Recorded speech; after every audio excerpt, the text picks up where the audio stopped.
అందరికీ హాయ్ అండి, welcome to my channel. ఈరోజు రెసిపీ వచ్చేసి సజ్జ పిండితో ప్రోటీన్ దోశ. ఈ సజ్జ మిల్లెట్స్లో అస్సలు గ్లూటెన్ ఉండదండి, ఎవరైనా హ్యాపీగా యూజ్ చేసుకోవచ్చు. అలాగే ఈ పిండితో పాటు కొన్ని ప్రోటీన్స్ యాడ్ చేసి హెల్దీ దోశ ప్రిపేర్ చేయొచ్చు. ఈ రెసిపీకి రైస్ అస్సలు అవసరం లేదండి. ముందుగా ఈ దోశ ఎలా చేయాలో ఇప్పుడు చూద్దాం. కప్పు సజ్జలు, 2 టేబుల్ స్పూన్స్ మినపగుళ్ళు, 2 టేబుల్ స్పూన్స్ పెసరపప్పు, ఇక్కడ పెసలు కూడా వాడుకోవచ్చు. పావు కప్పు కందిపప్పు, మీ దగ్గర ఎర్ర కందిపప్పు ఉంటే వేయండి. పావు కప్పు పచ్చిశనగపప్పు. బ్లోటింగ్ ప్రాబ్లం ఉన్నవాళ్ళు ఇది స్కిప్ చేసేసి మినపగుళ్ళు వాడచ్చు. వీటన్నింటినీ బాగా 2-3 సార్లు వాష్ చేసుకోవాలి.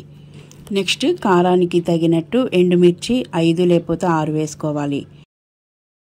నెక్స్ట్ ఈ పప్పులన్నీ మునిగేలాగా వాటర్ పోసి నానబెట్టుకోవాలి. ఒక 3 లేదా 4 అవర్స్ సరిపోతుంది. నెక్స్ట్ వీటన్నింటిని మిక్సీ జార్లోకి ట్రాన్స్ఫర్ చేసి చిన్న అల్లం ముక్క తరుగు, 4 వెల్లుల్లి వేసి మిక్సీ పట్టేసుకోవాలి. ఈ పిండిని బాగా మెత్తగా కాకుండా కొంచెం బరకగా పట్టుకోవాలి.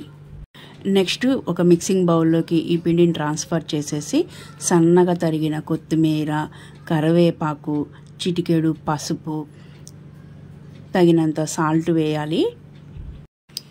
మీకు ఇంట్రెస్ట్ ఉంటే ఇక్కడే సన్నగా తరిగిన ఉల్లిపాయలు వేసుకోవచ్చు.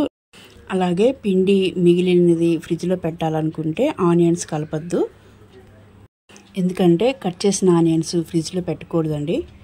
ఇప్పుడు ఈ పిండినంతా మిక్స్ చేసేసుకొని కావలసినన్ని వాటర్ కూడా యాడ్ చేసి దోశ పిండిలాగా రెడీ చేసేసుకోవాలి. ఈ పిండికి పర్మెంటేషన్ అస్సలు అవసరం లేదండి, కలపగానే వేసేసుకోవచ్చు.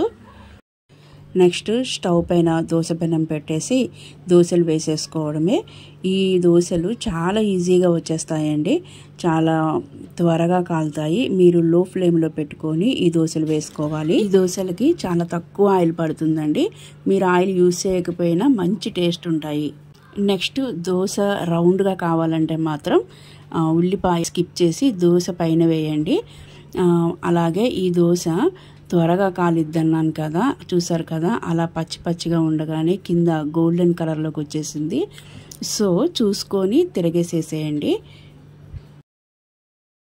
అంతే అండి, గ్లూటెన్ అస్సలు లేని సజ్జపిండి దోశ విత్ ప్రోటీన్తో రెడీ అయిపోతుంది.